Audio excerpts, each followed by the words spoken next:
All right, guys, you know what time it is. It's time for science. So today we are actually going to read about habitat and adaptation. We've sort of been talking about that this week.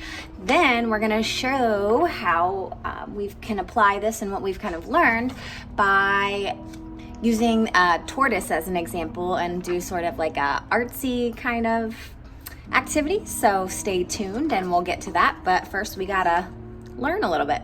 See you soon. Habitat and adaptation. Every organism has a unique ecosystem within which it lives. This ecosystem is its natural habitat. This is where the basic needs of the organism to survive are met: food, water, shelter from the weather, and place to breed its young. All organisms need to adapt to their habitat to be able to survive. This means adapting to be able to survive the climatic conditions of the ecosystem, predators, and other species that compete for the same food and space. An adaptation is a modification or change in the organism's body or behavior that helps it to survive. An animal may adapt to its habitat in different ways. It may be a physical or structural adaptation, just as the limbs of birds have modified into wings, or the way the cheetah is shaped for running at a fast speed. It may be in the way the body works in circulating and respiration. For instance, the gills that fish have enable them to breathe water. Or it may be the way animals behaves, whether it is hunting for food or running fast to avoid predators or migrating to other places for food or survival. An animal's environment consists of many different things: the climate, the kinds of food plants that grow in it, other animals that may be predators or competitors. The animal must learn to adapt to each of these factors in order to survive. With increasing population growth and human activity that disturbs the natural habitat, animals must learn to adapt to these kinds of threats as well. Animals in the wild can only live in places they are adapted to. They must have the right kind of habitat where they can find the food and space they need. Did you know that animals camouflage themselves so they can adapt to their environment? Adaptation can protect animals from predators or from harsh weather. Many birds can hide in the tall grass, and weeds and insects can change their color to blend into the surroundings. This makes it difficult for predators to seek them out for food. Some animals, like the apple snail, can survive in different ecosystems, from swamps, ditches, and ponds to lakes and rivers. It has a lung or gills combination that reflects its adaptation to habitats with oxygen-poor water. This is often the case in swamps and shallow waters. In the harsh, cold climate of Alaska, the animals have learned to adapt to the weather by storing food in their body and protecting themselves from the cold with thick furs.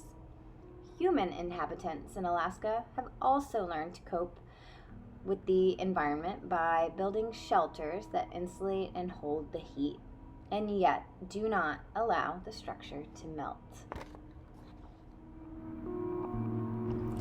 All right, guys, so what we're gonna do now, if you guys see this turtle up here, we're actually gonna use this grid to draw the organism from top to bottom. If you are at home and don't have a printer, you can just try to sketch this up or have a parent try to help you. It's okay, as long as you're trying. So this is what I mean by our art project, is that we're going to try to do those same things. Then we're gonna take a closer look at what you see in each of these squares as part of the adaptation and talk about those. So I'm gonna do a little speed up here and then we'll talk about it. So stay tuned.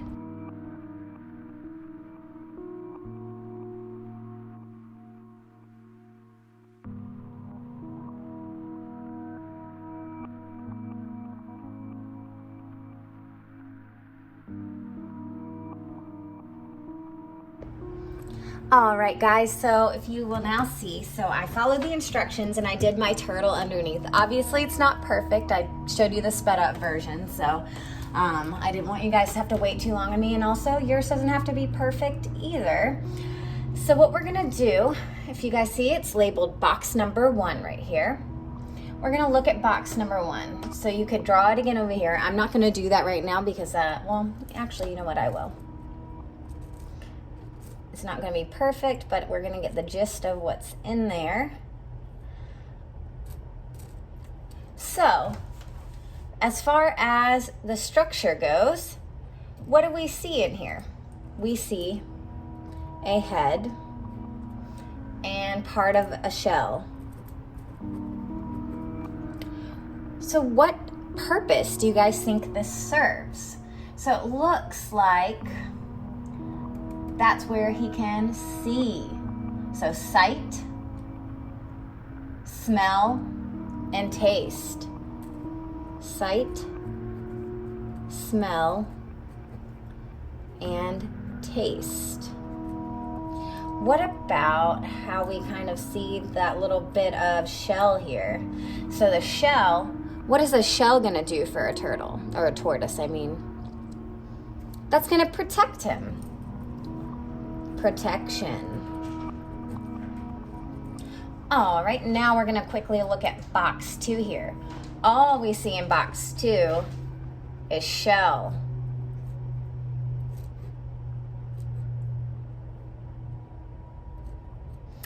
And what did we decide that shell is for? Protection. So protection.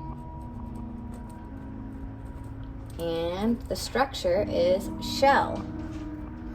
Let's see here. For box number 4, let's look down here.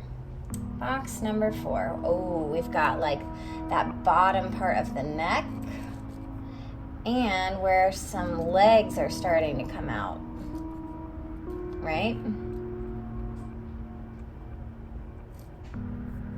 And a little teensy bit of shell. So again, I apologize for how this looks right now. It's not the most beautiful drawing, but that's okay.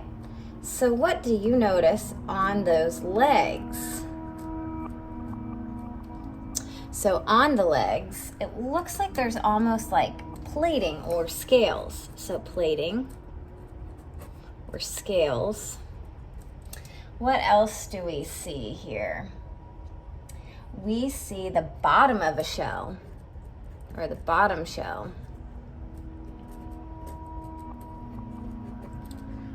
And do we see anything else? A long neck. So we see a long neck, part of the top of the shell, part of the bottom of the shell, and some scaly leg parts. So what do we think that plating or those scales are for? I'm gonna go with protection again. So protection. And the bottom and the top here, it looks like there's a hole or a gap where the turtle can pull his head back in, which is also for protection. And that long neck can reach, so for reaching and protection. It looks like so far the biggest thing this tortoise has in common in all of these pictures is it's got a really protective adaptation so far. So now we're going to jump over to box number 9. Box number 9, we have a close-up of that foot. So if you guys see that, looks like it's got some little nails on it. So thick skin, nails. What do you guys think that this tortoise would use its nails for? If you're saying walking and digging, then you are correct. So walking, digging. We've also got that thick skin in the nails, so protection as well. So hopefully you guys learned a little bit about animal adaptations and had fun doing this little art project here. But a tortoise's main adaptation is for protection and safety. So anyway, you guys did a great job. See you soon.